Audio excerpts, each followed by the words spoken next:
شۆڕژێڕانە نەریتێک کە لە خوارەوە خەریکە بنیاتی کۆمەلگایان. دەسەڵات ناتوانێت جا بە کێشەی ژنان باتەوە بەڕۆک حتا بەڕێوەبەراتەکانی خۆشیان کەوتونەتە ژێر پرسیارەوانێ. بۆ بیستنی بۆچوون و تێڕوانینی جیاواز و دژەباو، بۆ خستنە ڕووی دنگی مرۆیی و یەکسانی خوازی بۆ ئەم سیستەمەکە 83 خوێندکار لێک بۆدا بخوێنێت ئەم ناوانە دروستە بۆیان تەنها ناوی حکوومەت دروست نییە بۆیان چەک و پارەیان نستنیکەوە معناژی نامێنە ئیتر چارەسەری بنەڕەتی بۆ کێشەی خەڵکی کوردستان وەلانانی ئەم دەسەڵاتەیە. هێنانە پێشەوەی دنگی ناڕزایەتیە جەماوەریەکان و بڵندگۆیەک بۆ هەڵسوراوانی هێناوە بەهۆی خۆپشاندانەکانەوە بۆ بەهۆی خۆڕاگری خەڵک و ئیرادەی خەڵکەوە بۆ کەوە دەستێنراوە. بێکارانە بە ئەڵدەستێکی کەم ئیشەکەن و ماگانە موسەکانیان پێنادن. اعتراضات الخلق تندر أبي. كما ترسيك هبه لسر هرم دا يكشتي بارتي وخود يكشتي بارتي ما ترسي ولا تكاني من تخشان بسر هرم زياد كردوا. خستنە ڕووی واقعیەتی دەسەڵات و ئۆپۆزیسیۆنی ساختە و پەردە هەڵماڵین لەسەر نیازیان خۆشحاڵی هەبێ بەوەی کە هیچ ریفۆرم و چاکسازیەک و بەقازاتی خەڵک لەلایەن ئەمانەوە بکرێت. مێژوویەک و کارنامەیەکی پۆڵیان هەیە لەسەر ملهوڕی، لەسەر چەکڕاکێشان، لەسەر تعداکردن لەسەر خەڵک. ئەمانە دژمنی خەڵکی کوردستان بوونە لە پشتیان لە خەڵکی کوردستان کردووە. دێماسیەکی پەرشە بەسەر چینی کرێکار و بەشە زۆرەکانی چینی کرێکار و هەموو کۆمەلگایە پەرزیان کردووە. بۆ تاو توێکردنی ئەو بابەتانەی کەمتر لە میدیاکانەوە دەبیسترێن، بەشێکی زۆری لە حیزبە چەپ و کۆمۆنیستەکانی دنیا و هەروەها بەشێک لە هەڵبژاردنەکانی ئەوروپا ناڕەزایەتیان دەربڕی وینەکانی تاوانی دروست کردووە و تاوان ئەنجاما دەسەڵاتی چەکداری میلیشیای حزبی میلیشیای لە کوردستان. خەڵک لەلایەکۆ قەویترە، سازمانی تەیارکردە، ڕادیکاڵترە. بۆ نیشاندانی ڕێگەی ڕزگاری خەڵکی، پێشەنگ تیڤ هەموو ڕۆژانێکی چوارشەممان کاتژمێر 9 شەو بە کاتی کوردستان ڕاستەوخۆ پەخشی بەرنامەکانی دەکات. شەرمەزار نابێ ئەو هەموو جەنەراڵە مقابایە لە ناو شارەکەی خۆیان بینێ بە ئەنواع و ئەشکال چەکی ئەسلحەی قورسەوە طەبیعیە بەلایەن. یەکەمین جارە لە کوردستان کرێکاران خۆیان دەستبەرن بۆ مەراسیم و چالاکی یەکیایە. شۆڕش تەنها ڕێگەیە، هەڵسانی خەڵک ڕاپەڕین و خۆشانی جەمالی تەنها ڕێگەیە کە ئەڵتەرنەتیڤێک دابینکە. لە فەیسبوک، یوتیوب، ئینستاگرام، تویتەر و تیکتۆک فۆلۆمان بکەن. بەرنامە و گرتە ڤیدیۆیەکان ببینن. پێشەنگ تیڤ پێکەوە بۆ گۆڕانکاری، پێکەوە بۆ ئازادی و یەکسانی.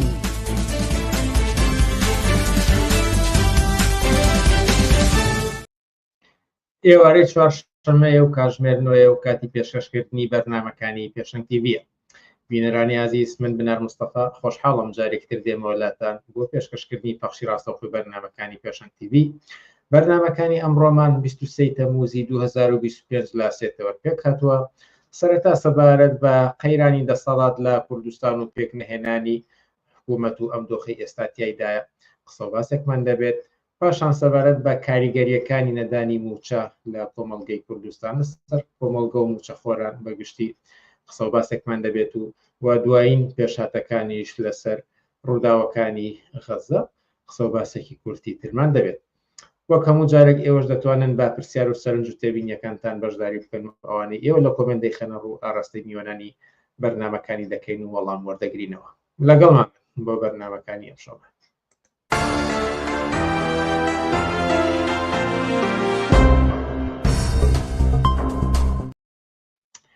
بەڵێ بینەرانی عزیز، یەکەم تەوەری ئەمڕۆمان گفتوگۆیەکی بڕێک هەمەلایەنە و فراوانە لەسەر دۆخی ئێستای کوردستان و بە تایبەتیش ئەم قەیران و ئاڵۆزیانەی حکوومەت و دەسەڵاتداران لە کوردستاندا تێکەوتووە و ئەم بابەتەش لەگەڵ موحسین کەریم سەرنووسەری بڵاوکراوی ئۆکتۆبەر تاوتوێ دەکەیت. موحسین کەریم، ئێوارەت باش و سپاس کا لەگەڵمانیت. ئێوارەی ئێوە و بینەرانی پێشەنگ تیڤ باش، زۆر سپاس هەربژین. ئەگەرچی لە چەند بەرنامەی تریشدا تاوتوێ ئەوەمان کردووە کە ئەم حکوومەتە بۆچی پێک نایە دوای مانگەکانمان بژاردە دوای مانگە ئێستا گەیشتۆتە 9 مانگ، بەڵام بۆچی پاش 9 مانگ لە ئەنجامدانی هەڵبژاردن نەتوانراوە لە کوردستان حکوومەتێک پێک بهێنرێت؟ زانی چۆنە من پێم وایە کە ئەمە معنای ئەوەیە کە ئەسڵ هەڵبژاردن نەخشێکی نیە لە دیاریکردنی حکوومەتە پێش لەوە پێش هەڵبژاردن تەرکیبەی حکوومەت معلومە ئێمە زۆر جاوتومانە کە ئەوەی کە حکوومەت دروستەکە لە کوردستانی یەکێتی و پارتین ئەویش لەبەرەوەی کە دوو ناوچەی دەسەڵاتیان بەدەستەوەیە زۆنی سەوز و زۆنی زەرد ئەوەی کە لە 92ەوە ئەم دوو حیزباریەکان گۆشەی کوردستانیان داگیر کردو دەستیان بەسەراگرتووە و دواتر لە 96 کەیترە مە بە تەواوی یەکلا بێتەوە بە قازانجی پارتی کە بەشێکی فراوانتری کوردستان لە ناویانە مەسەن هەولێری پایتەخت دەچێتە ژێر دەسەڵاتی ئەو بەبڕای من لەو کاتەوە حکوومەتی کە هەیە تەناشتێکی ڕەمزی بووە ینی واقع ڕاستە مەسەن لە دەورانێکی دیاریکراوەمان حکوومەتی هاوبەشیان بووە و بە جۆرێک تەرتیباتێکیان دروست کرد تەرتیباتی حکومی بەڵام بە حقیقەت و واقعیت هیچ کاتێک وان نەبووە کە حکوومەتێکی یەکگرتووی واقعی هەیکەلەیەکی حکومی واقعی بوو بێ غێری ئەوەی کە دوو زۆنی دەسەڵات بووە هەر کەسە لە ناوچەی دەسەڵاتی خۆیان حاکمی یەکەم بووە بەڵام لەسەر بنەمایەوەی کە ڕێکەوتون ئەو داهات و دەستکەوتەی کە هێتە کوردستان و بە تایبەتی لە دەورانێکە کە ئەمان ناچار بوون بۆی لەگەڵ مەرکەز داهات و بودجە و شایستەکانیان بۆ دیاریکە شکڵێکی حکوومەتی بەخۆیان بن ئەگینا لە دنیای واقع هیچ کاتێکەوان یەک حکوومەت نەبوون ینی دوو دەسەڵات بووە بە شکڵێکی ڕەمزی ناویان ناوە حکوومەتی یەکگرتوو کە وەزیرەکان و جێگری وەزیرەکان بە تەرتیباتی لە بینی خۆیانە بەش کراوە بەڵام وەکوتم هیچ کاتێمە وانە بۆ مەسەن بۆنە لە وڵاتێکی نۆرمەڵا سەیرەکەی حکوومەتێگەیە کە لەسەر بۆ خوارەوە یەک دەستگایە یەک حکوومەتە یەک تەرکیبەی حاکمیەتە بەڵام لە کوردستانە دوو حاکمیەت هەیە زۆنی سەوزێکێتی حاکمە زۆنی زەرێکێتی حاکمە بۆیە من پێم وایە کە یعنی زانچ انتخابات کرێ لەکرێ هەر ئەمانن لە 92 هەری پارتی حاکم حکوومەتە زۆر پێگەیەکی نەبێت و زیاتر با بڵێن کارتۆنی بێت ئەبێت پێکهێنانی ئاسانتر بێت نەک سەختتر زانیت چۆنە مەسەلەکەونێک کە کارتۆنی و پێگەنانەکەی ئاسانە من پێم وایە کە یعنی ئەوان هەر کاتێ لەسەر دابشکردنی ئەو پۆست و پلە و دەسەڵات و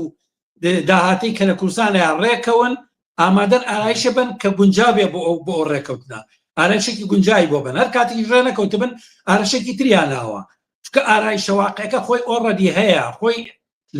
ینی مەوجودە تەنها ڕوتوشێکی پچکۆلەی ئەوێت من مەبەست لەو بکەوتم زۆر مهم نەبووە مەسەن هەژ مانگونە مامودەمانی بێت مشکلێکیان نییە چکە حکوومەتەکە خۆی هەیە دوو حکوومەت هەیە دوو زۆن هەیە دوو دەسەڵات هەیە ئەمانە ئەگەر دیقەت بی من لە ڕۆژانە ئەو خەبەرم بیست کە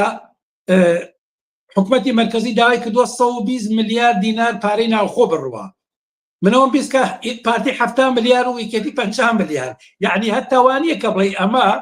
ئەمە داهاتی حکوومەتی هەرێمە داهاتی دوو زۆنە یەکیان بە حکوومەتێکی زۆرتی لە بەردەستایە زیاتریان کەمتر ینی من ئەمە بیستۆ بەرحاڵ ئەمە کە من نازانم چەند ئەمە ڕاستە بەڵام بەڕاستی واقعەتی هەیە یعنی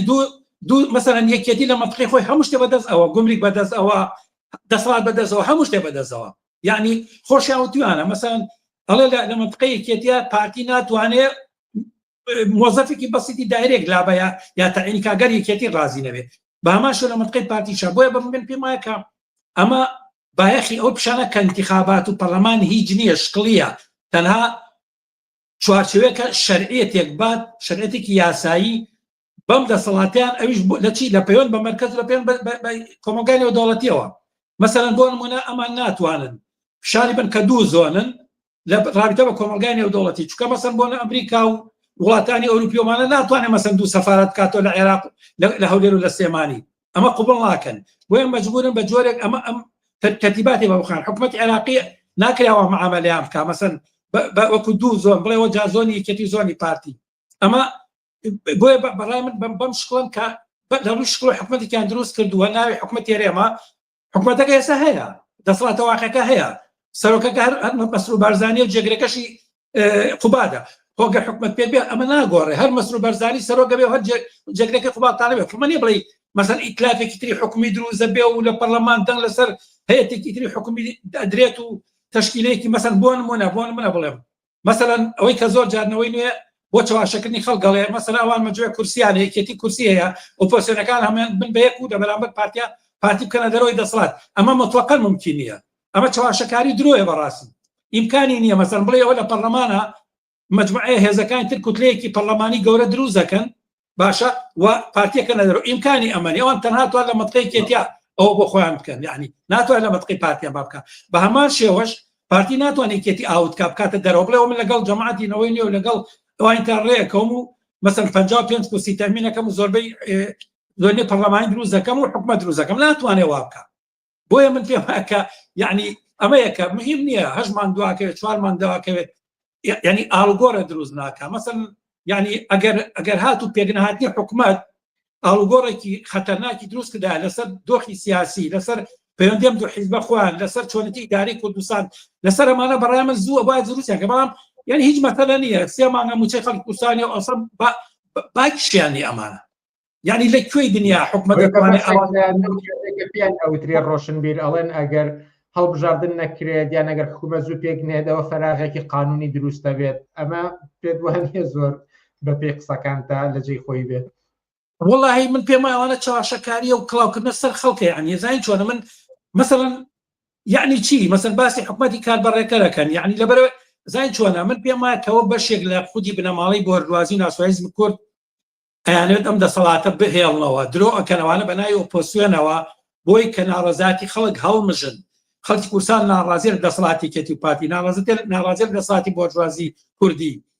ڕزدەت لە کێشێ بەدەستیەوە موچەی نییە فەقیرە توش هێژاری بۆ کەرامەتی هەموو ڕژێ ئەشکێنرێ هەموو ڕژێ خەڵکی پیاوی پیر و بەتەمەن و ژنێتە سەر تەلەڤیزیۆنەکان ئەگرین یعنی بەڕاستی شەرمەزاریە یعنی ئەم دەسەڵاتە کە هیچ مەسئولیەتێکی بەرامبەر بە هاوڵاتیانی کوردستان پیشان نایەوە موچەکەی نایەتێ ئەخر لەکوێی دنیا هەیەتەوە مەسەن 85 ڕۆژ موچەی کارمەندی تەندروستی موچەی تەقاعودی 200,000 هەیە مەسەن مان هەمووی لە خۆشی مزمینیان هەیە موچەیان نەیتێ خەستخانە بە پارە بێ ئاو کارەبا بە پارە بێ بۆ پارەخاڵیش کە هەیە هیچ خەدەماتێن نەبێ زەری بەش دابنەی بەڕاستی لەکوێی دنیا ئەمە هەیە ئەم ئۆپۆسیۆنە دەم دەساتە ڕابگرێ ناڕەزایەتێک هەڵمژێ وەکو ئیسپەنج ئەو ناڕەزای هەڵبژێ و بیکاتۆ ناو گیرفانی ئەوان بەڕاستی بۆیە بەڕای من ڕۆشنبیرانی ناسۆلیزمی کوردە ئۆپۆسیۆن ئەمان هەمویان بە ئیسلامی و بە شێوە لیبرال و ناسۆلیزەکان هەمویان ئاوەکەنە ئاشی دەسەڵاتی کێتی و پارتی و دەسەڵاتی ئەوانە پارێزن لەژێر ناوی ئۆپۆسیۆن و ناڕەزایەتی و تووڕەی بەرامبەر بە دەسەڵات بەڕاستی ناڕەزایەتی و تووڕەی خەڵکەوە هەڵەمژن و درێژە بەم دۆخان یعنی ئەگینا ئەوەی کە هیچ فەراقێکی قانونی دروستەوە چکە سەر ئەمانە شەرعەتیان نییە کەمایەتی خەڵک دەنگی پیاون و ئەوەش بەو هەموو ساختەچێتی کە کردویانە لەکوێ ئەمە شەرعەتیانە هەبووە بە کڵاوکردنە سەر خەڵک بە درۆکردن بە چاواشەکاری بە هەتا بەنەو ئێزان چۆنە من پێم وایە بەشێک لە خەڵکوستان بە هوشیاریە دەنگی نەیەوە لە تووڕەبوونا دەنگەیە ئەخر بەڕاستی معقولە پاگەڵ تاڵەبانی بێتە سەر منەسەی هین و مەجموعەی قسەی بێمەعنا بکات و مەجموعەی مایک پشکێنێ و 200,000 دەنگ بۆ یەکێتی کۆ کاتەوە بەڕاستی لەکوێی دنیا ئەمایە یعنی غێری یعنی پرۆسەی چاواشەکاری و خەڵەتاندنی و گێرکردنی خەڵکە ئەمە بۆیە من پێم وایە هیچ شەرعەتێکی نییە لە ڕوانگەی خەڵکی هوشیاری کوردستان شەرعەتی نییە بۆیە انتخاباتەکە بکرێ نەکرێ هەڵبژاردن پەرلەمان درەنگ کارا نەبێ حکومەت درەنگ تەشکیلێ نەبێ هیچ شتێکی ئەساسی لە دۆخی سیاسی و قانونی و ئابووری کوردستان دروست ناکا بەڕاست بێنە سەر لایەنێکی تری و قەیرانەی کە دەسەڵاتدارانی کوردستان ئێستاتیان ئەویش کێشمەکێش و ململانەیە لەگەڵ حکوومەتی ناوەند و ئەوەی کە هەر بەڕێکەوتن ناگەن ڕێکەوتن لەگەڵ حکوومەتی ناوەندیدا قورسایان هۆکار چییە کە ئەوە لانی کەم 3 مانگ ڕۆشتووە موچەی مانگی 5 فەرمانبەرانی هەرێمی کوردستان دابین نەکرێت ئەزای چۆگەر لە ڕواڵەتی مەوزوعەکە بگەڕێن ئەوە جێبێڵینەوەی کە حکومەتی هەرێمەڵێ مەسەلەن ئەوان موچەنایەن و حکومەتی مەرکەزی مەسئولە و یانەوەی کە حکومەتی مەرکەزی ناوەندیڵێەوە ئەوان حکومەتی هەرێم داهاتی نەوتی ناونەتی تەسلیم ناکەوە ئەمان لەمانە هی گەڕێن ئەمانە ڕەنگە کەم تا زۆر هەریەکان ڕاستکەن و درۆشکەن یانی بەڵام سەرفی نەزەر لەمە بە بڕوای من ئەزانین چۆنە کوردستانی عێراق لە دۆخێکی ناجێگیری سیاسی و یاساییایە فیدرالیزمی قەومی کە لە دوای 2023ەوە ڕسمیەت وەرەگەر لە تەوازنەیەکی سیاسی ئەمنی سەربازی ناوچەکەیا بووە ئەم تەوازناتە گۆڕانکاری بەسەرا هاتووە ینی لە دوای ڕووداوەکانی 7 ئۆکتۆبەری ساڵی 2017 ئاڵگۆڕێکی جەزری ڕوویاوە کە بە جۆرێک مەسەلەی ئیستیقلال و سربەخۆیی و نەوعێک لە پاڕێن ئەو دۆخە سیاسیە قانونی کە حکومەتی هەرێمەی بوو ئەمە تووشی لەرزۆکی بووە ڕوتی گەڕانەوە بۆ مەرکەز دەستی پێ کردووە ڕاستە ناو بەناو مەسەن ئەم ڕوتە خاوە بێتەوە تەسریع بێ مەسەڵەن بۆ من لە دەورانی هێرشی ئیسرائیل بۆ سەر ئێرانە و کاتێک کە بە جۆرێک تەسەور ئەکرا کە ئەگەر ئێران زەربەیە خوا هێزەکانی ئێران لە عێراقوانی کە هێزەکانی پرۆکسی ئێران هێزەکانی سەر بە ئێران لە حکوومەتی عێراقا تووشی زەربە بوون مرکز تووشی نەعێک لاوازی بێت دانی ئەو کاتە بە جۆرێک حکوومەتی هەرێم و باڵێن هەرێم داشیان سوارترە بێت توازنەکە بە قازان جیانەشکێتەوە هەتاوەی لەو دەورەیە کە جەماعەتی پارتیە چن ڕێکوتنامێکی 110 ملیار دۆلاری گرێبەستی نەوتەکە لەگەڵ کۆمپانیا ئەمریکیەکان ئەمە لەو کاتەیە بوو بەڕاست بەڵام هەر ئەوەی کە مەسەلەن دۆخەکە گۆڕا ئەو شەڕە هێور بووە یعنی بە جۆرێک ئەم هینە جاریکە دەنگی بەغا دەنگی مەرکەز دلێر بێتەوە بەسەر ئەمانە ئەلباسم بەڵام ئەم ڕەوتە دەستی پێ کردووەمە مەسەن چەناخانێت سەرخاوە بێتەوە گرژە بێتەوە سەریع بێ ئەمە بەڵای من بەڵام هیچی لەوە ناگۆڕێت کە مەرکەز ئەوێت کۆنتۆلی هەرێم بکاتەوە و من یەکشت بڵێم بەڕاست یەکێتی و پارتی ناتوانن هەتایە ئەم دۆخاوە ڕابکێشن نەزانین چۆنە ئەوان ئەگەر حکوومەتێکی یەکگرتویان هەبوایەت ڕنگ و بیانتوانێت لەگەڵ مەرکەزا کێشمە کێشێ بکەن بەڵام بەزانجی دوو دەسەڵاتن ئەمان ومعلومە کە من نقطەی ئەساسی زۆفی ئەوانە وإمكانیش نییە کە يعني إمكانيش نيك أما يكون فعلا حكومة ريم وكدو حكومة أمري واقع نلان مركز قبول بيننا كمان الدولة قبول به بوي من بما أم دوخ إلا أبي بلا بارك بالروات ك يعني بلو مركز بالروات وبلان برجواندي دولتان إقليمية حتى أمريكا وانش لوايا كحكومتك يكبارتل العراق بين يعني هيج كسب برجواندي لوانيا من بما حتى إسرائيل برجواندي لوابه كعراق شن بارتش به أو يكررنا بسوريا سياسة كتير بعراق أمينة هبيت برحال بلام حتى مثلا حتى إمكاني ويك كردستان عراق غير كردستان وكو يقدر صلاة أجر حتى على الجور دروز به مثلا مركز ضعيفيت أجري أويك حكومتي هرمي كردستان وكو حكومتك مستقل حكومتك يكبارش حكومتك جيجو بيجي لمناسبات إقليمية ودولتية دروز كاتو رسمة دول جري براسيل وجه سعيد كتي بارتيا زور سخته من بيما حتى أجر أمانة ريكون بودوري كي دياري كراو زور ئاسایە لە دوای ئەوەی شەڕی ناخۆ دەست پێ بکات لەبین هەردووگیان بۆ دابەشتنی ئەو هەتا گەر حکومەتی کوردستان دروستکەن کۆماری کوردستانیش دروستکەن من پێم وایە کە لە یەکەم ڕۆژەکانی دروستکردنی حکومەتەوە و کۆمارەوە وەکو چۆن لە ساڵی 94 لە دەستیان کرد لە 92 خەریک بوو شەڕ دەست پێ بکەن لە یەکەم انتخاباتی پەرلەمانیە زۆر ئاساییە بەڵای من کەمانە لە یەکەم ڕۆژەکانی دەسەڵات ئەگەر ئینێکی دوورە بەڵام هەتا ئەگەر ڕۆژ بێ من پێم وایە کە دوور نێکەمانە بۆ تەقسیمی دەسەڵات شەڕێکی ناوخۆ لە کوردستان دروست نەکرد بۆم پێمان دۆخە بەم شقڵە نامێنێتەوە ئەمان لە دۆخێکی لاوازان لە هیچیان هیچ وەرەقێکیان بەدە چۆن نەماوە بەڕاست دیقەت بێنی ئەپارێنەوە لە حکوومەتی مەرکەزی کە موچەکانیان باتێ کە موچەی هینەکانیان باتێ مۆزوعەکەوەش نییە کە ئیمکانێت نییە هاوڕێ بنات ئەوە نییە کە پارەنی ئەمانە بەڕاستی تاڵانچی بەڕاستی هەچی بنەمایەکی دەوڵەتداری و دەسەڵاتدارێتی بە حاکمیەتە بە معنای دەوڵەت ببوورە دەوڵەتداریانتیان نییە کەزانین چۆنە مەسەڵ ناکرێتەوە 80 ڕۆژ 5 ڕۆژ موچەی کارمەندان و مۆزەفین و خانەنشین نەیت لەو یەکۆمانە سەرۆت کۆکەنەوە بە ملیار دۆلاریان هەیە باشە یعنی بەسیتی مەسئولێتەوە کە تۆ بێنی لەو ملیار دۆلاری کە تاڵانی کردو شتێکی بیتەوە کاکە دزەکان شکاچن تاڵانیەکەن بەڕاستی بەشێک کە کاتێک کە بزانێت ئەو کەسێک کە تاڵانەکەی لێ کردووە پێویستی بینەکە بەشە لە پارەکەی هاتەوە زۆر جارەوارەمان بیستووە یعنی بەشە لە دزیەکەی هاتەوە یاتۆ بەخۆڵە کاکە هیچ نەبا نەبرێ لە برسا بەڵام ئەمە ئەوەش ناکەن بەڕاست ئەمە نازانم بە چ پێوانێک نە حکوومەتە هیچ شتێک نییە بەڵام مجموعەیەک دەسەڵاتی چەتەن بەسەر خەڵکەوە کە بەڕاستی یعنی لە مژینی هەتا دواتڵۆپی خوێنی خەڵک کوردستان ئەوان هی ناکەنێنی هیچ ئابای یانێ هیچ باکیانێەوە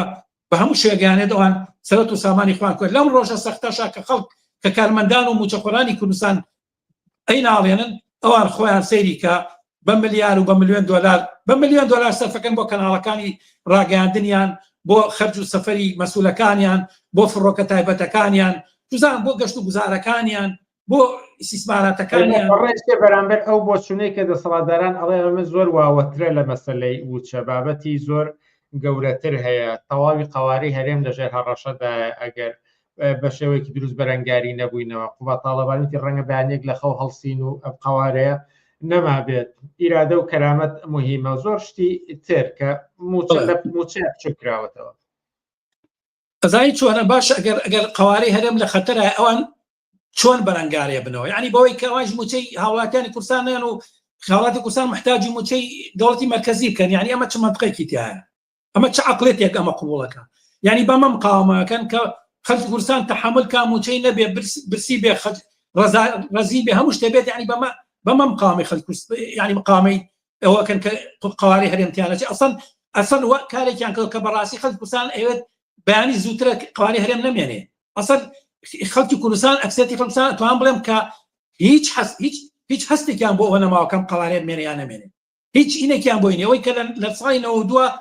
لە پەرلەمانی کوردستانە خەڵک بە عارەبانە ئەچوو بۆ دەنگدان تۆقوع وهمێکیان هەبوو خۆشحاڵێکیان هەبوو کە حکومەتی کوردی ئەتوانێت بەهەشتیان بۆ بێنێ ئێستا بڕۆ مایک خەرە بەردەستی هەر کەسێک بزانە چیڵێ پێ دەڵێم حکومەتە با بڕوە با ملی پشکێنێ یعنی بۆیە من پێم کە بەڕاستی معلومە کە دەوڵەتی مرکزی ئەوێت دەسڵاتی مرکزی خۆی بەسەر هەموو کوردستانە زاڵ کاتەوە بەڵام ئەوان بە چی مقامی ئەمەکەن بە بارمتەگرتنی نانی خەڵک و گوزەرانی خەڵک باشە ئەگەر تۆ ئەدەیە مقامی خەڵک لە بەرامبەر ئەم دەسەڵاتە مرکزیە بکە فەرموو لەو تاڵانی کە کردوتە بەشێ لە داهاتەکە بێنە بەشە لەو پارەیە بێنە موچەی خەڵک بە ژیانی خەڵک باشکە با خەڵک ئیحساس کە باب ئەم حکومەتە ئەوەتە سەرباری هەموو ئەوەی کە فشارەکانی بەغای لەسەرا سەرباری تاوانەکەی بەغا بەرامبەری سەرباری کە بەغا موچەنانێ بوجەنانێرە بەڵام ئەم حکومەتە دڵسۆزی خەڵک ئەوەتە بە هەموو شوێ خەریکە ئیمکاناتی بۆ دابینەکە ژیانی ئەپارێزێت کەرامەتی ئەپارێزێت ڕێگە نایە مثلا نایڵێت کام خەڵکە ڕەزین و داما بن لەسەر شاشەکانی تەلەڤیزیۆن پاڕێنەوە بگرین یعنی من لەم ڕۆژانە گوێم لە یەکێکی فەیسبوک گوێم بە پیاوێک بوو کە ئەگریا ئەو بە جۆرێک ئەوی ناشمێ بگرین بۆی مەسەن ئەی بە خەڵک نەمبینێ بەڕاستی ئینسان کەوانە بینێت یعنی دڵ ژانەکە کە یعنی ئەم حکومەتە چییە مەسەلەن کە بەسەر سەرکی خەڵکەوە ماوەتەوە یعنی ئەمە بەڕا من پێم وایە کە یعنی بەقەدەر سەرەدەرزیە خەڵکی کوردستان دڵسۆزی نییە بۆ ئەم حکومەتە هەستی بۆ حکومەتە نییە و ڕوخانی ئەم حکومەتە مەطلبێکی گشتیە بە هەر جۆرێک بێت هەتا بەداخەوە بە جۆرێک هەتا حکومەتی مرکزیش بێ ڕوخانەوە پێمانێکە بەشێکی بەرچاوی خەڵکستان پێیان ناخۆش بێت خۆتان هاتنە سەرم بابەتە و ئەمە ئەوە پرسم کە جەماوەری خەڵک لێرەدا چی بکات بینەرێک پێی وایە کە دەبێت خۆی یەکلای کاتەوە لەگەڵ ئەم دەسەڵاتە گەندەڵی کە ئێستا لە کوردستاندا هەیە بەڵام ئەگەر بە کورتی سەرنجی ئەوە لەم بارەوە بیستی من پێم وایە کە خەڵک ناڕازیەوە خەڵک بەدایان شێوە ئەمەی پیشاناوە لە خۆی پیشاندان لە مانگرتن لە تووڕەبوونی شاشەکانی تەلەڤیزیۆن لە ناو ماڵی خۆی لە هەر شوێنێک ئەبینی بەڵام ناڕزایەتی عمومیان بەڵام بەداخەوە کێشەکە ئەوەیە کە خەڵک ڕێکخراو نییە کێشەکەوەیە کە خەڵک پەشوبڵاوە کێشەکەوەیە کە مەجموعە ئۆپۆزیۆنی ساختەچی بۆژوازی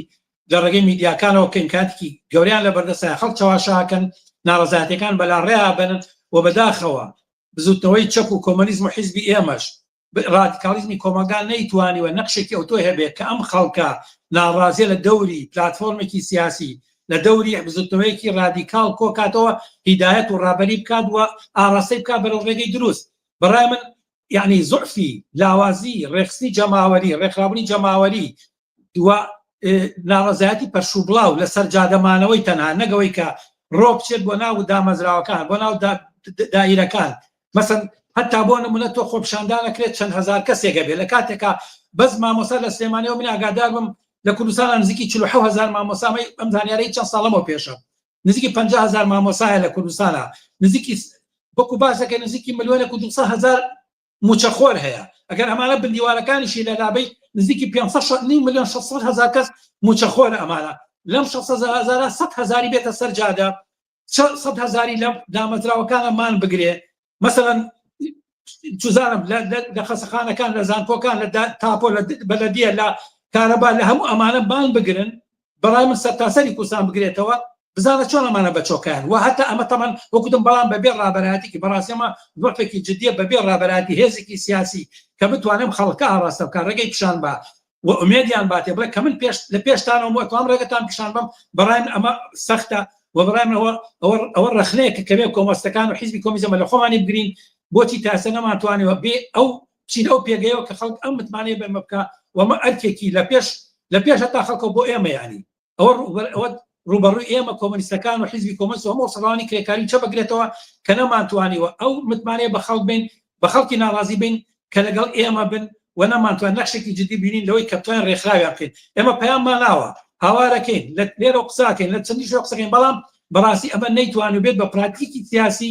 کە خەڵک کۆکاتەوە و خەڵک لە دۆری بەرنامەیەکی ڕادیکال و شۆڕگەران کۆکاتەوە و ئەم ڕێگەیەشمانە لەم ڕێگەیە زیاتر نییە بەڕۆین لەم ڕێگەیە زیاتر نیە ئایا حیزبی کۆمۆنیست و بزۆتۆی کرێکاری و چەپ و کۆمۆنیزم ئامادە بن ئەو دەورە نەخشە ڕابرێ ببین و خەڵک ئامادەیە لەگەڵ ئەوان بێت و خەڵک ئامادەیە ڕێکخراو بێت و بە شێوەیەکی ڕێکخراو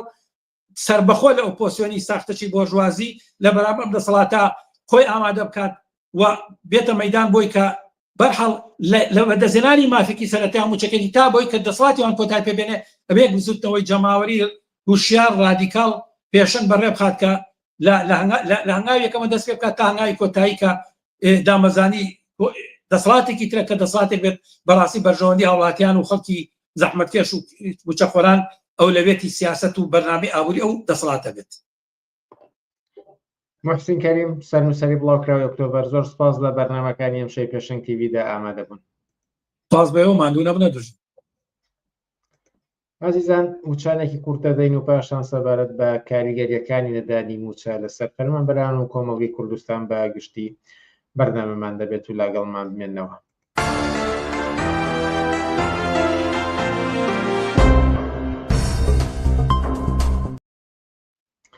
بەڵێ بینەرانی ئازیز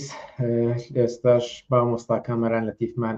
لەگەڵدایە بۆ تاوتۆکردنی ئەو بابەتی ئاماژەم پێدا کاریگەریەکانی نەدانی موچە لەسەر فەرمانبەران و کۆمەڵگەی کوردستان بە گشتی. مامۆستا کامەران ئێوارت باش و سپاسکە لەگەڵمانیت. سپاس بۆ ئێوە ئێواری ئێوەش باش سپاس بۆ ستافی پێشەنگ تیڤی. لە مانگی پێنجەوە موچەیەک نەدراوە بە فەرمانبەرانی هەرێمی کوردستان. دەیان هەزار کەس ڕەنگە ئەم موچەیە سەرچاوی سەرەکی ژیانیان بێت. وا نزیک دەبینەوە لە مانگی هەشتواتە نزیک دەبینەوە لەوەی کە 3 مانگە موچە وەرنەگیراوە. دۆخی موچەخۆران فەرمانبەران مامۆستایان بەگشتی لە چی دۆخێکدا ئێستا؟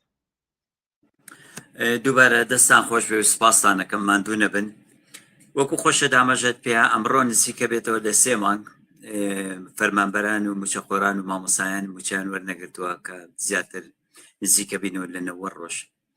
و کۆمەڵێک لە خانە نشینان نزیکەی 8 مانگە موچیان وەرنەگرتووە.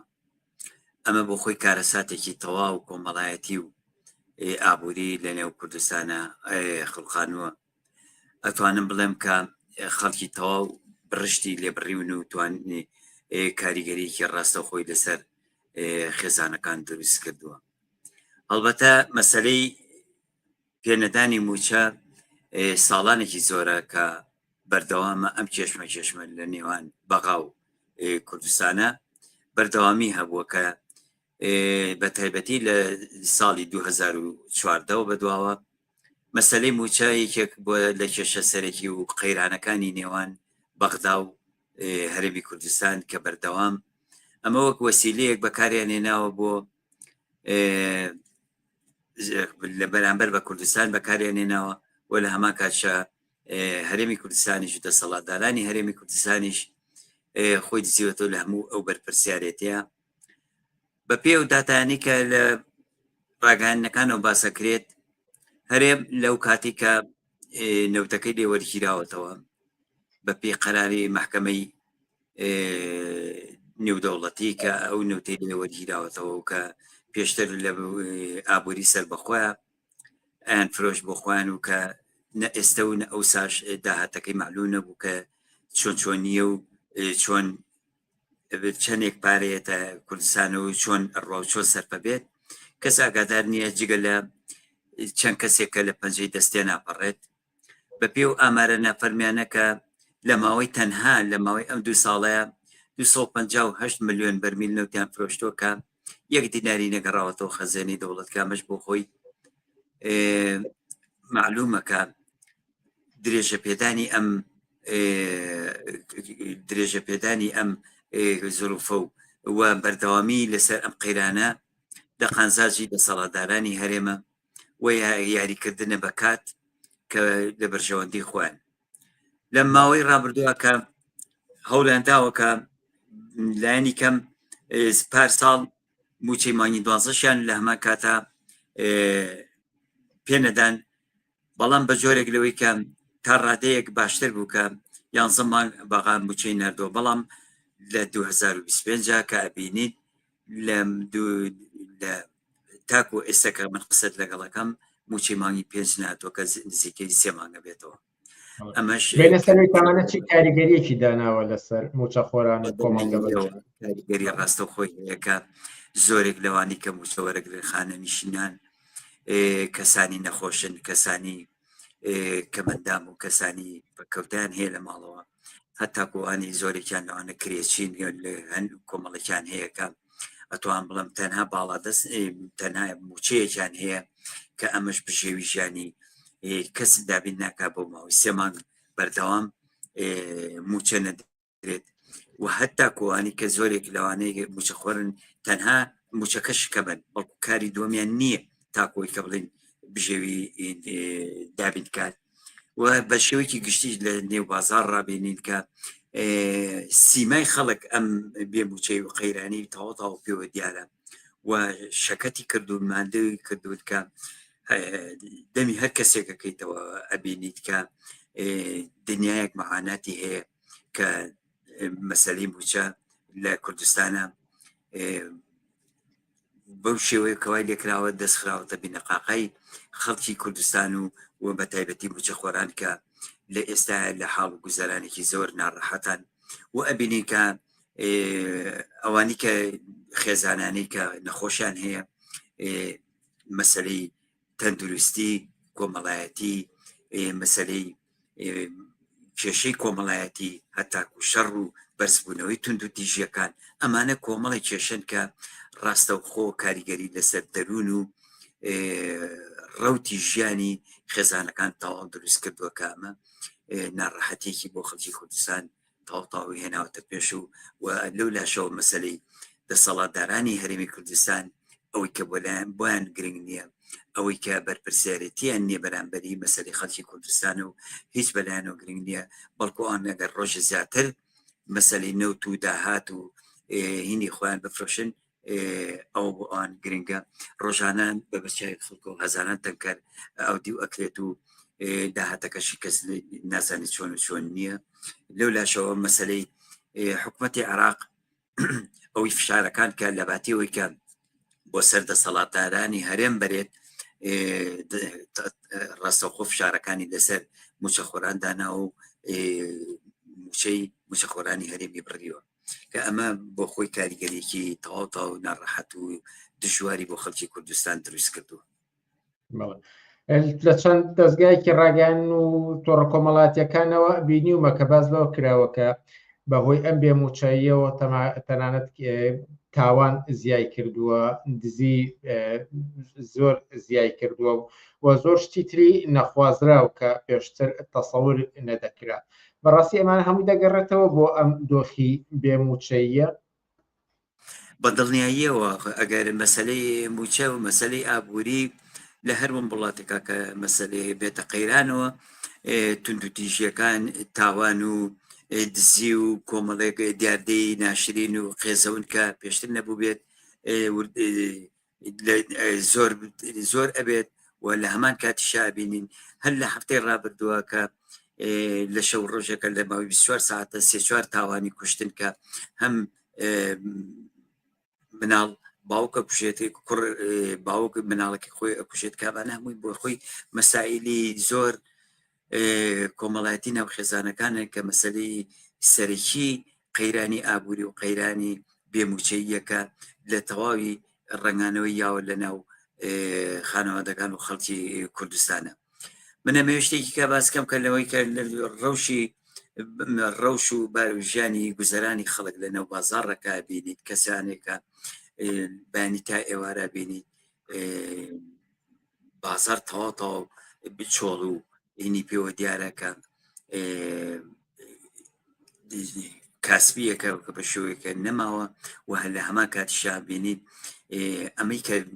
بێتەربەسە لەم مینەیە تەنها دەسەڵاتدارانە و کە هیچ باکیان نیە و هیچ بەرپرسیارەتێکیان نەگرتوتە ئەستۆ بە دڵنیاییەوە مەسەری تاوانوینەکان ڕۆژ بە ڕۆژ لە زیادبوونایە و توندوتیژیەکان بەرەو زیادبوون ڕەت و کاریگەری ڕاستەوخۆ لەسەر دەرونی خەڵکەکان خەڵکی کوردستان هەیە لەسەر ئەوەی کە لە بەرامبەر ئەم دۆخەدا دەبێت چی بکرێت بینەرێک پێی وایە کە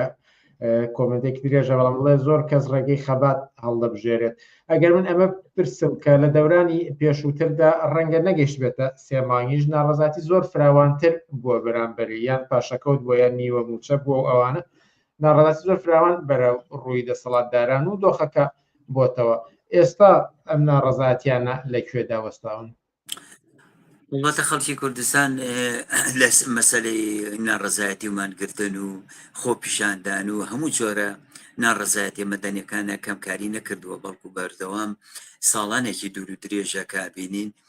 بەردەوام خۆ پیشاندان و ناڕەزایەتەکان و لە شارۆچکەکان و کۆمەڵێک شوێنی لە شوێنی گشتی و بەتایبەتی مامۆستایان و موچەخۆران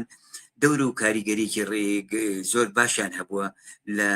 بەرەو پێشوونی ئەم ناڕەزایەتیانە کە بەردەوام هەبوو و ئەش بێت هەتا ئەگا بەوەی کە ئەم لە ماوەی نزیکەی 15 ڕۆژ پێش ئێستەکە ئەوەی کە خەڵک بەتەما بوو خۆ پیشاندانێکی گەورە بەڕێکخات ئەوە بوو کە بە شێوەیەک سەرکوتی خەڵکیان کرد و تەواوی ڕێخەرانی خۆپیشاندانەکانیان دەستگیر کرد و نەیانهێشت نووزە بکەن ئەخ لە کاتێکا کابینیت موچە نادرێت و لە هەما هیچ خزمەت گوزاریەک نییە لە کوردستانە و مەسلەی گرانی بازار ڕۆژ بە ڕۆژ زیاترە چێتە سەر و لە هەما کاتیشا قوڕقڕاگەی خەڵکی یان گرتووە لەوەی کە نابێت هیچ قسەیەک و ناڕزایەتێکیش دەربڕێت ئەمە پێم وایە لە هیچ شوێنێکی دنیا ئەم ناحەقی و زوڵم و زۆری کە هەیە نەبووە بەسەر خەڵکەوە یعنی تۆ بێنەرە بەرچاوی خۆتۆ کەسێکە لە کرێچیە نەخۆشی هەیە مناڵی هەیە شیری نییە بۆ مناڵەکەی و لە هەمان کاتشا داوامێکی زۆر بکات و بەردەوام 3 مانگ لە کار هاتوچۆ بۆ داوام و گەڕانەوەی بەردەوام قرس بکات کە وەنێژێڵی لە هەمان کاتە ناڕزایەتی دەربڕێت و قسە بکات یعنی مەتەواو فشارێکی دەرونی و فشارێکی تێکشکاندنی ئیرادی خەڵکی کوردستانی هێناوە هەر لەو لاشەوە بینیت کە بەڕاستی مەسەلەی چێشمەکێشی موچە و نەهاتن و هاتنی هەموو ڕۆژێک لە ڕاگەیاندنەکان و کابینیت بەردەوام جۆرێک لە فەزایەکی دروست کردووە کە خەڵک لە ئارامی و دەرونیەکی تەواو ناڕەحەتایە لەو لاشەوە بینین مەسەلەی خۆیان ژیانێکی شاهانەیان هەیە و لە هەمان کاتیشا مناڵەکانیان لە زانکۆ بگرە لە بیرەنەوت بگرە لە کەناڵی ڕاگەیاندن و ڤێلا و گەشتی وڵاتان و هەموو ئەو هینانی کە خۆشەیەکی ژیانە هەبێ لە بەردەستیانە هەیە و فراهمە خۆیان لە سەڵتەنەتێک و ئەو پڕی ژیانێکی شاهانەیە ژین لە هەمان کاتشا خەڵکی کوردستانیان بەبارم دەگرتووە موچە و داهات و هەمویان بەبارم دەگرتووە و لە هەمان کاتیشا چەند بەرامبەر شتیان لەسەر گرانکردوون و کارەبان لەسەر گرانکردوون بە تایبەتی کە لە بەرنامەی پرۆژەی مەسەلەی ڕوتانەوەی گیرفانی خەڵک کە هاتوتەکایەوە کە لە بەرژەوەندی کۆمپانیەکانی خۆیان کارەکان لە هەمان کاتە بێموچەی و قەیرانێکە کە کەسانێک هەڕەشەی ئەوەشەکە کە ئەگەر کەسێک پاری کارەبان لەدات ئۆتۆماتیک کارەبەکانیان نەبڕن ئەمە هێرشێکی ڕاستە و خۆی بۆ سەر سفری خاڵی کرێکاران و زەحمەت کێشانی کوردستان هێرشی ڕاستە و خۆی بۆ سەر دەروون و تێکشکاندنی ئیرادەی خەڵکی کوردستان ئەمە ڕاستە و خۆی شەڕێکە لەگەڵ کە هیچ دەسەڵاتێکی سەرکوتگەری دیکتاتۆر لەگەڵ کۆمەڵگاکە ژێر دەسەڵاتی خۆیان ئەم شتە ناکاتۆمانە بەداخۆ لە کوردستانە ئەمە بینراو و بەردەوامیشە ئەبینی سیرەکەین لە ڕۆژانە 1001 جۆر درۆ هەڵەبەستن ئەمڕۆ بە بەیانی ئەسپێرن ئەم سبینێ بە هەفتەی ئایندا ئەسپێرن لە کاتێکە سێمانیان بە خەڵک تێپەڕانەوە هەتاکو ئێستا بچێکیان نیاوەکە خەڵک بە شێوێک لە شێوەکان تا ڕادەیەک ببژێتەوە خەڵک نەک هەر ئەمانە پێشەوەی کۆتای پێبێنین لەسەر کەرتی پەروەردەش و پرسەمەک و مامۆستایەک ئەم دۆخەچی کاریگەریەکی لەسەر خوێندن و پەروەردە بە گشتی لە کوردستاندا داناوە. هەڵبەتە ئێستا لە کاتی پشوین بەڵام ئەگەر خەڵک ئەگەر بێت و لە کاتی قوتابخانەکانە بێ بە دڵنیایی و کاریگەری ڕاستە و خۆی هەیە لەسەر خوێندن و پەروەردە بە تایبەتی مەسەلەی بایکۆت و ئەمانەکە هێتە پێشەوە مەسەلەی نەڕزاتیەکان کە ئەتوانم بڵم لە ماوەی ڕابردووشە مامۆسایان سەرمەشق و پێشەنگی ئەو نەڕزاتیان نەبوون کە لە ئێستاشەکە زۆرێکە بینین کە ناڕزاتەکان کە ویستمان دەست پێ بکەینەوە لەوەی کە لە چەند ڕۆژی ئاین ڕابردووە شاریانوە لێکرد کە شێوێک لە شێوەکانی ئەسکەرتارێت و تەواوی کوردستان و شارەکانیان بە مدەڕە ئەو بە هێزە ئەمنیەکانی خۆیان پڕ کرده بوو کەسانێک کە تەنها بیریان لەوە کرده بوو کە ناڕزاتی دەرببڕن سەدانیان لێک گیرا و دەستگیر کرد و چەند ڕۆژ لە نێو زیندانەکانە بوون ئەمە نیشانی ئیفلاسی و فەشەل و شکستێکی ڕاستەخۆی دەسەڵاتدارانی هەرێمە لە کوردستانە شکستێکە کە هەر ئەوەی کە خوان ناوێن لێنەوە ئاش بەتاڵ کە ڕای ناگەێنن لە کاتێکشاکە سەرباقی وی کە هەتاکو ئەم دقیقە من قسەیتیاکەم موچەی مانگی 5 نەهاتووە لە ڕاگەاندنەکانی شەو باس لە کەرامەتەکەن و باسی سوپاس و خۆڕاگری خەڵکی کوردستانەکەن کە بەمە بەڕاستی ئیهان و سوکایەتێکی گەورەیە بە خەڵکی کوردستان. ئەگەر قسەیەک ما بێت و لە دوای سێمان نەهات بێت و بەڵێ بتێ ئاماژەی پێ بدەن فەرمون بە کورتی. بەڵێ من مەبەستم ئەوە بوو کە باز لە کەرامەتەکەن خەڵکی کوردستان زۆر شەهامەت و کەرامەتیان هەیە ئەوەی کە دەستی بردووە بۆ تێکشکاندنی کەرامەتی خەڵکی کوردستان دەسەڵاتدارانی هەرێمی کوردستانە کە ڕاستە و خۆ کاریگەری هەیە لە سەریان کەسانێک ناچارەکەن بەوەی کە پەنابەرێ بۆ چەندەها کاری قێزەون کە پێشتر کردووە ئەمە تێکشکاندنی کەرامەتی خەڵکی کوردستانە خەڵکی کوردستان ئەگەر موچی لە بەخاوە بۆ بێت یان لە هەر شوێنێکەوە بۆ بێت بە کە حەق و مافی خۆیەتی ئەمە تێکشکاندنی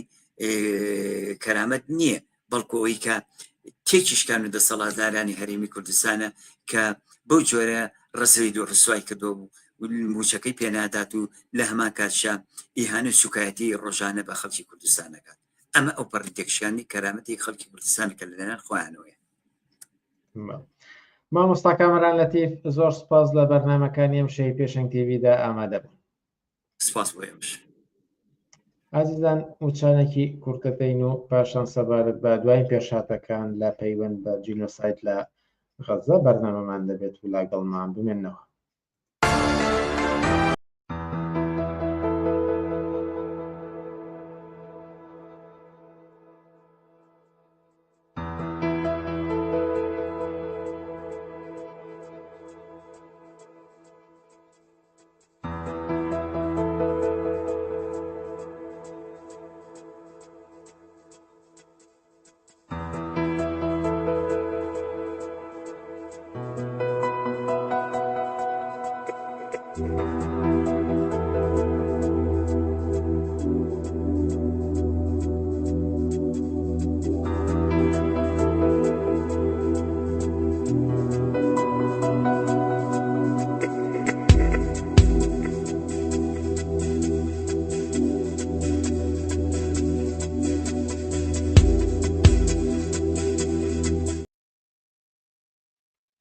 بەڵێ بینەرانی ئازیز بەردەوامین لەسەر پێشکەشکردنی بەرنامەکانمان و لەسەر دوای پێشهاتەکان لە پەیوەند بە دۆخی غەزە نووری بەشیرمان لەگەڵدا. نووری بەشیری ئێوارە باش و سپاس کە لەگەڵمانیت. ئێوارەی خۆتان باش، سپاس بۆ ئەم فرسەتە و سڵام بۆ بینەران و بیسەرانی تەلەڤیزیۆنی پێشەنگەیە. دوایین ئاماژەکان باز لەوە دەکەن کە ئیسرائیل نیازی هەیە هێرشی چەکداری بکاتە سەر هەندێک شوێنی تر لە غەزە لە ناوەڕاستی غەزەکە پێشتر کەمتر پریشکی جەنگی بەرکەوتووە ئەمە دوای 20 مانگ لە جەنگ و هێرش و جینۆسایت لە غەزە. هەروەها نەتەوە کردوەکان باسی لەوە کردووە کە 1000 کەس لە وانەی کە چوونەت بۆی کە خۆراک وەرگرن یارمەتی وەرگرن گیانیان لە دەستداوە. هەروەها ئامار بڵاو بۆتەوە بەوەی کە 21 منداڵ لە غەزە لە برساندا مردوون و ئەمانە بە چەند ڕۆژی ڕابردوودا بیسراون. ئەمانە باز لە چی دۆخێکەکەن ئێستا؟ بەڕاستی ئەوەی ئێستا لە غەزا گزەرێ بەدەست حکوومەتی ئیسرائیلەوە چی لە برسیکردن و چی لە کۆمەڵکوژی کە کۆمەڵکوژێ لە 20 مانگی ڕابردووە دەستی پێکردووە تا ئێستا بەردەوامی هەیە. ئەم جاریان نەک تەنیا بە شێوەی هەر کوشتنی ڕاستەوخۆ بەڵکو بە برسیکردن ئەوەی کە لەم چەند ڕۆژە لەم هەفتەیە لە میدیاکانەوە نیشان ئەیرێ لاپەڕەی ڕۆژنامە و تەلەڤیزۆن و سۆسیال میدیاوە لە وەزعێتی مناڵان لە کوشت و کوشتارێکە لەوێ ئەنجامێرێ لەلایەن حکوومەتی نەتەنیاهو و ئیسرائیلەوە بەڕاستی کارەساتێکی ئینسانیە نەک تەنیا بۆ مەسەلەی خەڵکی فەڵەستین و غەزا بەڵکو بۆ خەڵکی سەردەم ڕۆژهەڵاتی ناوەڕاست و هەروەها بۆ دنیایش بەڕاستی وجدانی هەموو ئینسانیە ئەهەژێنێ لەوە هەر بوو ئەمەی شەبزوتنەوەیەکی ناڕەزایەتی ملیۆنی لەسەر تاسەری دنیا بەردەوام لە چەندین وڵات لەم ماوەیە لە بەردەوام بوو. ئەمە نیشانەی ئەوەیە لە چوارچێوەی نەخشەکارێکە بۆ ڕۆژهەڵاتی ناوەڕاستی نوێ کە ئەمریکا ئەوێ پیادەی بکە و بیباتە پێشەوە لەگەڵ هاوکارەکانیا کە یەکێ لەوانە ئیسرائیلە بەجیا لە تورکیا و هەروەها سووریا ئەم حکوومەتە تازەیە و قەتەر و سعودیا ئیسرائیلی خسوەتە پێشەوە بۆ ئەمە بە نوێنەرایەتی سیاسەتەکانی خۆیکا. بۆیە ئەم کوشت و کوشتارانە تەنیا حکوومەتی ئیسرائیل لێپسراو نییە نەتەنیا لێپسراو نییە بەڵکو ترەمپ و سەرجەم ئەمریکا لێپسراون بەرامبەر ئەمە. یعنی تۆ سیرکرد هەر دوێنێ ئێعلان کرا لە ماوەی 72 کاتژمێرە 21 مناڵ کوژراون هەر لە دوێنێەوە تا ئیمڕۆ 15 کە کوژراون و هەروەها لەمانی پێنجەوە تا ئێستا 1054 کەس بە پێویتە پێژی مافی مرۆڤ لە نەتەوەیە گرتوەکانە کە ناویتەمین خیتانە ئەعلانی کردووە کوژراوە کە لەمانە 800 کەسیان لە چوارچەوەی ئەو خەتانەی دابەشکردنی خۆراکا بووە کوژراوە نە لە جەبها بوون نە چەکدار بوون نە شەڕ بووە نە هیچ شتێک. بە تایبەتی ئێستا لە مانگی سێوە بە دوای ئەوەی ئاگەربەستی 6 هەفتەی ئەنجام نێرا و نەچووەداوە ئیسرائیل ڕێگەی لە هەموو یارمەتیەکانی ڕێکخراوە ئینسانی وێن و جیهانیەکان گرتووە کە ئەو بار هەڵگرشتانە کە هەیە بڕاتە ناوە بۆ کۆمەک و ڕێکخراوە ئینسانیەکان و ڕێکخراوەکانی وێن دابەشی بکە بەڵکو خۆی ڕێکخراوێکی دروست کردو بە ناوی دامەزراوی مرۆیی لە غەزا کە هێزەکانی ئیسرائیل و هێزە بەڵێندەرەکانی ئەمریکا سەرپەرشتی ئەکەن و لە 4 خاڵە ئەمە دابەشەکەن کە ئەم 4 خاڵەش ئەو خاڵانەیە کە تیا بە خاڵی مەرگ ناو ئەبێت و تیا ئەم کوشتارانە ئەنجامەیە هەر لە یوێنەوە دیگرە تا ڕێکخراوە ئینسانەکان و خەڵکی غەزا ئەمە بە خاڵەکانی مەرگ ناودەبن کە خەڵکی تیا کوژرا و حدودی 300 نەفەری لە چواردەوری ئەم خەتانە کوژراون کە ئەو بارە هەڵگرانە هەندێکی کاچێتە ناوە لەژێر چاودێری ئەمە خەڵکۆ بۆتەوە بۆ یارمەتی بۆ برسێتی. بەڕاستی برسێتی خەڵکەکە گەشتۆتە ڕادەیە لە 2.2 ملیۆن کەس لە سا 96 خەڵکی برسیە نیوەی لە سا 50 لە حاڵەتێکی خەتەر و مەترسیایە لەوانەکە ڕۆژانە 86 کەس لەم ماوەی فترەکەمە مردوون 76 مناڵە. ئەمە کارەساتێکی مرۆیی زۆر زۆر گەورەیە کە دەستی حکوومەتانی کەی وەکو ئەمان و هاوپەمانی ئەمریکا ئاوەڵاکە بۆ کۆمەڵکوژی ئێمە هەر لە چەند مانگی پێشوە 2 کۆمەڵکوژیکەی گەورەمان دی لە سووریا لەلایەن هێزەکانی حکوومەتی جوولانیەوە کە یەکیان لەژێر ناوی کوشتنی شیعەکان و لیان لە شیعەکانە کۆمەڵکوژیە کرا کە دوێنێ لە کۆنگرێکی ڕۆژنامەوانیا لە دیمەش ئەوەی کردو کە بە شوێناچونیان کردو تازە پاش چەند مانگ کە هەنێ بکوژیان کردو یانێ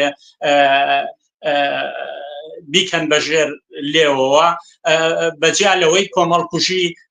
دورزیەکانیشی بەسەرهات کە ئەمە دەستی حکومەکانی ناوچەکە کە سەر بە ئەمریکان و لە چوارچوەی نەخشەکاری ئەمریکان ئاوەڵاکا بۆ کۆمەڵکوژی بۆیە کۆمەلگای مرۆڤایەتی ئەبێ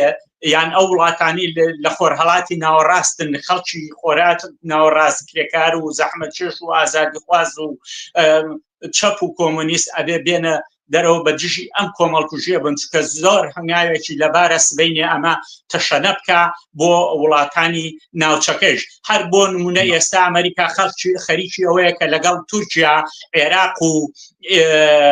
سووریا کۆبێتەوە لەژێر ناوەوەی هەموو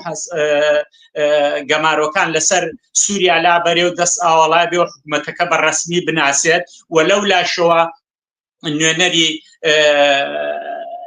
ئەمریکا بۆ سووریا کە لەم دوسێ ڕۆژە لە لوبنان کۆبەوە داوای ئەوە کاکە حکومەتی سووریا ئەبێ ئاگای لەو پێشێلکاریانە بێت و هەروەها هەموو قەومیات و شتەکان کۆکاتەوە بەڵام ئەمە خودی ئەوەی کە تورکیا ئەعلانیەکە سووریا داوامان لێکا بە دژی داعش بن دەستی ئەمەش ئاوەڵاکە بە دوای عەلەوی و سووریەکانە ڕەنگە جاریش کە بکەونەوە گیانی کوردەکانی سووریا لەمڕۆوە بۆیە ئەمە خەتەریشە سبەینە بە هەر بیانوێشکە بێ ئەکەونە گیانی هەر خەڵکێکی ناڕازی لە ناوچەکە کە هەبێ و دەستی حکومەتەکانە گرن و لەژێر ناوی ئەوەی کە ئیسرائیل دیفاع لە خۆیەکە کە حکومەتانی ئەوروپا بەردەوام لە پشتی ئەمەوە بوون و بەشێک بوون لەو تاوانانە بۆیە و ناڕەزایەتیانەی کە لە دنیا پێرێ بوو 20 وڵاتی ئەوروپا و پێما بێ کەنەداش لە گەڵیانە بەنامێکی هەڵبەشیان دەرکردووە و داوا دەکەن کە ئەم جەنگە کۆتایی پێبێت واتە هەم ئیسرائیل و هەم حەماس کۆتایی بە جەنگ بێنن ئەگەر چی ئەمە زۆری پێچوانی زیاتر لە 20 مانگە درێژەی کێشاوە ئەم دۆخە بەڵام ئەکرێ بڵێن ئەم ڕاگەیانە سەرنجام ئەکرێ ئومێدی پێ بەسترێ بەوەی کە بەرەو کۆتایی ئەم دۆخە نالەبارە دەچێت بەڕاستی هێشتا ئەمە هەنگاوێکی زەعیفە ئەمە لەژێر تاسیراتی ئەو بزوتنەوە ناڕەزایەتیە ملیۆنایە کە لە ئاستی دنیا یەخەی نەک نەتەنیاوە حکوومەتی ئیسرائیلی گرتووە بەڵکو یەخەی حکوومەتانی لە ئەمریکاوە بیگرا تا بەریتانیا وڵاتانی ئەوروپای گرتووە لە وڵاتانی عەربی گرتووە حتا حکوومەتی ئیسرائیلی گرتووە بەوەی کە ئەم کوشت و کوشتارە ئەم برسیکردنی خەڵکی غەزەیە ئەبێ بوەستێت و ڕێگە بجیدێ لە دووبارە بوونەوەی ئەم کۆمەڵکوژیانە کە لە 20 مانگی ڕابردووە ئەنجامەیرێ بۆیە ئەبێ ئەم فشارانەی کە لە دنیا هەیە ئەم زەختانەی کە لە دنیا هەیە دێت بۆیە یەکێ لەوانە ئەم مەسەلەی 26 وڵاتەیە یەکێکە لەوە 111 ڕێکخراوی ناحکومی و ئینسانی لە دنیا بە هەمان شێوە ناڕەزایەتیان دەربڕیوە بەرامبەر ئەو دۆخەی کە ئێستا لە غەزا و لە فەڵەستینە ئەنجام ئەیرێ لەلایەن ئیسرائیلەوە و ئەبێ ڕێی پێ بگرێ بە تایبەتی ئەتر ئەوە هەموو ئیدعایە کە سەرمایەداری دنیا حکوومەتانی بۆرژوازی دیموکراتیەکەیان لافی لێن لە ئەمریکاوە بگرێت تا بەریتانیا وڵاتانی ئەوروپا هەمووی خراوەتە ژێر پێوە لەوەی کە مافی مرۆڤ و ڕۆژانە لە لاپەڕەکانەوە ببینە ئەم مناڵانە چۆن ئەگرین و دەسەبن بۆ سپیان لە برسانە کە بەپێی راپۆرتی خودی ڕێکخراوی نەتەوەیە گرتوەکان بۆ مافی مرۆڤ بۆ مەسەلەی مناڵ هینی ئەواکەن لە هەر سێ کەس یەکێک لە بەردەمی خەتەری مردن و برسێتیایە لە سانەوە 6 ئەو خەڵکە بەو جۆرەیە ترسێکی زۆریان لەسەر هەیە لە 2.2 ملیۆن کەس لە غەزا بۆیە ئەمە کارەساتێکی زۆر و تراژدیاکی زۆر گەورەیە نەک بە ڕووی خەڵکی فەڵەستینە بەڵکو بە ڕووی خەڵکی دنیا و بە تایبەتی خەڵکانی منطقەی ڕۆژهەڵاتی ناوەڕاست کە لە چوارچەوەی وەک باسم کرد ئەو نەخشەکاری کە ئەمریکا هەیەی بۆ ئەو ناوچەیە هیچ بۆی کێشە نییە کە بە ملیۆن ئینسان لەو ناوچانە بمرێ بەڵام نەخشەکاری خۆیان بڕاتە پێشەوە و ئەم ڕێکخراوانش بە هەر شێوەیەک بێ دەمکوتی ئەکەن و سەرکوتی ئەکەن بەڵام ئەوە بزوتنەوەی شتەی ناڕەزایەتی گەورەیە کە ئەچێتە پێشەوە و فشار بۆ ئەمانەیەنێت و ئەبێ ئەم بزوتنەوەیە بەهێز کرێت جا هەر لەسەرم بزوتنەوەی پرسیار بکەم کە بەڕاستی ئەتوانێت چی بکات چونکە هەفتانە لە 20 مانگی ڕابردووە لە سەرتاسەری جیهاندا چالاکی جۆرە و جۆری بووە هاتنە سەر شەقامی دەیان هەزاری و بگرە سەدان هەزاری بووە و کە ئێوە خۆتان لە لەندەندا زۆرێکیتان ڕۆمەڵ کردووە ئەم چالاکی و هاتنە مەیدانیە جەماوەری لە سەرتاسەری جیهاندا بێهودەیە یان بەڕاستی ئەمان دەکرێت ومێدی پێبەسترێ بەوەی کە کۆتایی بەم جینۆساید و ملغوڕێ ئیسرائیل و ئەمریکا بێنێت سەرەتا هەر ئەوە بڵێم ئەم بزوتنەوە ئازادی خوازیە مرۆڤ دۆستە چەپا کە لە 20 مانگی ڕابردووە بەردەوام لە زۆربەی وڵاتەکان لە ڕۆژانی ڕۆژێک لە هەفتەیان دوو ڕۆژ لە هەفتە ئەنجام میراوە دەلالەتی ئەوەکە ئەمە بەردەوامی هەیە و بزوتنەوەیکی ئینسانی لە دنیا هەیە ئەبێ پشتی پێ ببەسرێ بۆ پاشەکشەکردنوانە هەر ئەوەی 11 ڕێکخراوی ناحکومی لە دنیا 111 ببوورە ڕێکخراوی ناحکومی 26 وڵات لە دنیا هاتۆتە ژێر پای ئەوە پێشتریش ڕێکخراوی دادگای نێودەوڵەتی جیهانی کە فشاری هێنا بۆ ئیسرائیل و سەرانی ئیسرائیل و هەتا حەماسیش ئەبێ دادگایی بکرێن لەسەرم کۆمەڵکوژی و شەڕۆشتا ئەمە ئومێدێکە لەو بەردەما بە تایبەتی ئەگەر سەیرکە لەم هەفتەیە لە ئەمریکا لە واشنتن و نیویۆرک دوو خۆپشاندانی گەورە ئەنجامیراوە حتا نیویۆرک لە بەردەمی ماڵی گۆتریشا بووە کە سکرتێری گشتی نەتەوە یەکگرتوەکان بووە باشە لە بەریتانیا هەر ڕۆژی ئەم شەمەیە لە 6 شاری بەریتانیا بووە کە لەوانە لە شارە گەورەکانی ئەدەن بەرەو لەندەن و مانستەر و چەند شاری کەش بووە هەر 8,000 کەس لە لەندەنا بەشداری کردووە بێجگەوە لە تورکیا شاری ئوروپا بێجگەوە لە تەلئەبیب خودی تەلئەبیب کراوە و یەخەی حکومەتی ئیسرائیل گیراوە دەوێت کە خەڵکی ئینسان دۆست و ئازادی خواز هاتن سەرجادا ئەبێ برسیکردنی مناڵانی غەزە و کوشتاریان بوەستێنرێ لە تورکیا بە هەمان شێوە لە یۆنان لە دوورگەیەکی پێم وایە سیروسە هاتوونەتە دوورگەکەیان گرتووە و کەشتیەکی گەشتیارانی ئیسرائیل ویستوێتی 1600 کەسی تا بۆ دابەزێ ڕێگەیان پێ نەیاوە دابەزێ وتیانە بڕۆن کۆمەڵکوژی لە غەزە بوەستێنن ئەو کاتە وەرن سەفەر و شت بکەن حتا وەزیری دیفاعی خارجی ئیسرائیل بە ناڕەحەتیەوە پەیوەندی کردووە بە هینەوە بە ناڕەحەتیەوە پەیوەندی کردووە بە یۆنانەوە کە شتێکی وا بووان شتانە شتێکی وا بوو و ناڕەزایەتی بووە 300 کەس ئەو منتیقیان گرتووە لەو دوورگەیە و نانێشتووەمە بکە بۆیە ئەم بزوتنەوەش ئومێدبەخشە هەر ئەوەی ئەو بزوتنەوەش لە شەڕی ئەفغانستانە لە مەسەلەی لیان لە عێراقا لە ژێرناویەوەی عێراق و سەدام چەکی کیمیایی هەیە بە ملیۆن ڕژانە سەر شەقامەکان و ئێستا بێ سەرۆکی ئەم وڵاتانەکە ئەو کاتا و جەرگانیان کردووە دادگایی بکرێن بە هەمان شێوەش بۆ ڕۆژشکە سەرۆکی ئەم وڵاتانە بێ ڕێگە بگرێت چکە یەکێ لە خەسڵەتەکانی ئەم دەورەی ئەم زووتەوە هەر بە تەنیا دژی حکوومەتی ئیسرائیل و نەتەنیاهۆ و ئینسان کوژەکانی نییە بەڵکو بە دژی حکوومەتانی ئێرە بۆ نمونە یەکێ لە دروشمەکانی ئێرە ئەم جارە لە خۆپشاندانەکانە باشە بە دژی ئەمریکا و ترامپ بووە بە دژی بەریتانیا و کیرستارمەر بووە بە تاوێتی وڵاتانی ئەوروپا کە ئیمکاناتێکی زۆر و تیجارەتێکی زۆر گەوریان لەگەڵ ئیسرائیلە هەیەەوە بەردەوامیش بەهانیان هێناوەتەوە بۆ ئەو کۆمەڵکوژیانە لەژێر ناوی ئەوەی ئیسرائیل بەرگری لە خۆیەکە خەڵکاتۆتە سەرجادە ئەمەی قوبوڵ نییە خەڵکی لە بارانی ئەم هەفتەیە کە ئەم شەمەی پێشوو کە 8,000 کەس لە لەندەن هاتە سەرجادەوە بە مناڵەکانیانەوە هاتنە سەرجادە بووە بە دژی ئەوەی کە خۆیان و مناڵیان بە دژی مناڵ کوشتن و برسیکردن و ئینسان کوشتن و کۆمەڵکوژین لە غەزا ئەمە ڕێگایەکی شە بەڕاستی ئەم بزوتنەوەی بۆ سبەینێک ئەم حکومەتانی بۆژوازی و سەرمایەداران لە هەر شوێنە بیانوێ خەڵک بکوژن کۆمەڵکوژی بکەن خەڵک برسی بکەن ئەم بزوتنەوە ئینسانیە بێتە سەرجادە و ڕێگە بگرێ و شوێنی مێدە و من لێرەوە بانگەوازی خەڵکی ئازادی خواز مرۆڤ دۆست چاپ کرێکاران ئەەکەم لە هەر شوێنی ئەم بزوتنەوە ناڕەزایەتی هەبووە بچنە پاڵی و لەگەڵ یابن هاوشانی بن بە دژی ئەو کۆمەڵکوژێ بۆ ئەوی سوێنێش سووریا عێراق کوردستان تورکیا وڵاتانی کەش نەگرێتەوە و ڕێ تێبژیرە بۆیە کۆتاییهێنان بەم برسیکردن و کوشتاری کە لە غەزا هەیە کۆتاییهێنانە بە دەستبڕینی